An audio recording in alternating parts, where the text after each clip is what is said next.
Bonsoir tout le monde, j'espère que vous allez bien. Moi, je vais bien malgré que c'est la quatrième ou cinquième fois que je retourne cette vidéo parce que mon ordinateur a bugué. Voilà, j'espère que cette fois, c'est la bonne. J'espère que vous avez passé une bonne journée. On va analyser le Bitcoin ensemble. Donc, comme je vous l'ai dit hier, on se dirigeait clairement vers le plus bas de la semaine passée. C'est exactement ce qui s'est passé. On se dirige, on a touché ce plus bas avec une mèche en 1 heure. Et voilà, pour l'instant, on continue la baisse. Il y a eu un petit mouvement haussier là, avec ici un swing low, avec une impulsion haussière. On casse ici un plus haut, mais finalement, bam, on repart à la baisse. Clairement, il y a une force. La force vendeuse est plus forte actuellement que les acheteurs, mais il y a une petite bataille qui se fait dans ces zones clés. Voilà. En plus, ici, tchac, tchac, tchac. Ici, il y a une divergence, magnifique divergence. Ici, en H1, c'est en H1, c'est pas non plus la chose la plus incroyable, mais quand même, on a une divergence qui est en train de se poser. Donc, voilà, les acheteurs sont en train de reprendre le dessus petit à petit sur les vendeurs, mais globalement, que ce soit en daily, en H4 et en H1, on est plutôt baissier, toujours baissier. On va analyser tout de suite les informations. Donc, il y a une information comme quoi, voilà, au niveau des portefeuilles de, de nos amis BlackRock, il y a des ventes qui se font. Il y a des ventes qui se font, c'est pas forcément BlackRock, c'est pas BlackRock eux-mêmes qui vendent, c'est peut-être leurs clients qui ont vendu des bitcoins et eux-mêmes ils en vendent parce que leurs clients passent par BlackRock.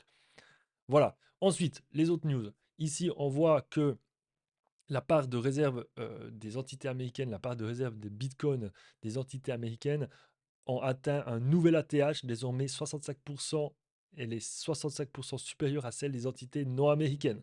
Donc les Américains accumulent de plus en plus de bitcoins, les États-Unis, l'État des États-Unis. Là, on voit qu'il y a toujours quand même beaucoup de liquidités qui arrivent sur les marchés. Et par contre, cette news, l'affaire Silk Road, allez vous renseigner sur l'affaire Silk Road. Je ne vais pas en parler ici, c'est pas l'objectif de cette vidéo. Mais voilà, l'État, le département de justice des États-Unis ont accumulé en- ils ont pris de cette affaire 69 000 bitcoins, ils ont acquéri de cette affaire 69 000 bitcoins, et s'ils les vendent avant l'investiture de Trump, parce que normalement Trump devrait pas vouloir vendre ses bitcoins, mais peut-être qu'ils vont lui faire un petit coup par derrière, et ils vont vendre ces bitcoins, et ça pourrait pousser le marché à des plus bas encore, à plus bas, plus bas. Donc voilà, là on est vraiment dans un moment charnière. On va voir, est-ce que le plus bas de la semaine passée va être cassé franchement, parce que là pour l'instant c'est juste une mèche. Est-ce qu'il y a un swing low et une impulsion haussière qui va reprendre, ou est-ce qu'on va se diriger vers des plus bas? Moi, en termes de probabilité, je pense qu'on va se diriger vers ce plus bas, le plus bas du 5 décembre, clairement aller chercher cette zone, puis après, aller voir qu'est-ce qui va se passer. Donc, c'est voilà, c'est un peu le scénario que je vous expliquais dans les autres enregistrements que j'ai faits. C'est que le scénario, pour moi, il est clair, c'est que le marché vienne ici et travaille cette zone en dessus des 90 000 et reparte un peu en haut et peut-être casse. Donc, ça va faire soit une cassure des 90 000 pour aller chercher cette FVG weekly, qui est vraiment très solide, ou repartir à la hausse. Voilà.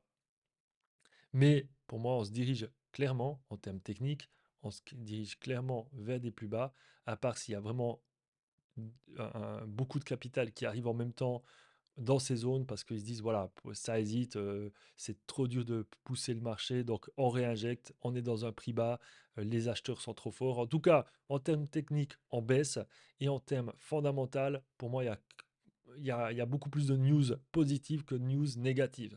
Et donc, ça, c'est des momentum parfaits pour se placer. Alors, de nouveau, je ne suis pas conseiller en investissement, mais en tout cas, moi, d'après mon expérience et mes analyses, quand le marché en termes techniques baisse, mais le fondamental global, hein, parce que là, on est vraiment dans une fondamentale où il y a vraiment beaucoup, beaucoup, beaucoup de news positives sur le Bitcoin. C'est quand même assez rare d'avoir sur un actif autant de, de- d'informations positives et de personnes, d'entités qui ont envie d'investir. On voit tous les pays qui veulent faire des réserves de Bitcoin. On voit tous les gros acteurs du marché financier qui veulent investir.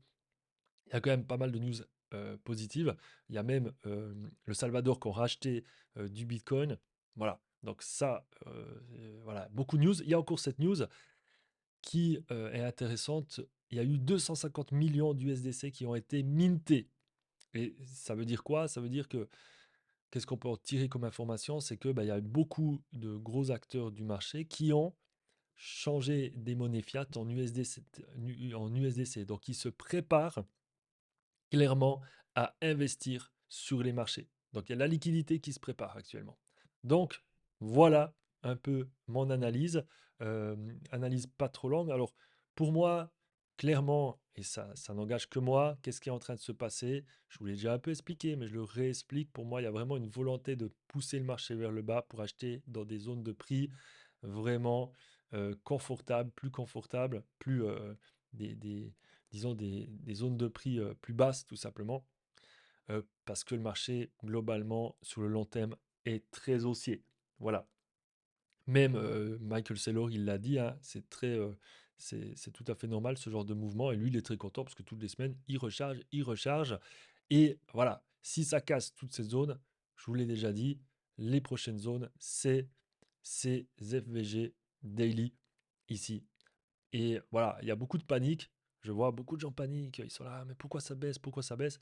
À un moment donné, quand vous avez une impulsion haussière autant violente, c'est normal que les probabilités que ça vienne corriger sont assez élevées. Aussi, au niveau du RSI, vous vous souvenez, je vous avais parlé du RSI ici. Vous avez ce plus bas qui a été cassé ici le 23 décembre. Ça stagnait, ça rebondit là-dessus. Après, ça crée un nouveau plus bas. Et là, on est aussi dans un moment charnière. Est-ce que ce plus bas va être cassé? Et si ce plus bas est cassé, il va être un peu cassé en même temps que ce plus bas ici, ce plus bas du 5 décembre et ce plus bas le plus bas de la semaine. Parce que maintenant, il n'y a pas vraiment encore de grosses cassures franches de ce plus bas de la semaine. Donc voilà, ce qui peut arriver, c'est vraiment ce swing low avec une impulsion haussière pour aller casser ce plus haut ici. Et là, effectivement, si ça continue, on sera dans une nouvelle dynamique haussière. Là, ça s'est un peu passé ici, mais tout de suite, les vendeurs étaient là. Voilà pour mon analyse du jour. J'arrête là. Et n'oubliez pas de vous abonner, d'enclencher la cloche des notifications, de vous liker la vidéo si vous l'avez appréciée. N'hésitez pas à mettre un petit commentaire et me poser une question. Et n'oubliez pas de rejoindre aussi le canal Telegram pour avoir de l'information en live et direct. À la prochaine, à demain ou avant s'il y a quelque chose d'incroyable qui arrive sur les marchés. Je vous souhaite une bonne soirée. Portez-vous bien, bonne journée si vous me regardez en cette journée de vendredi. Ciao tout le monde.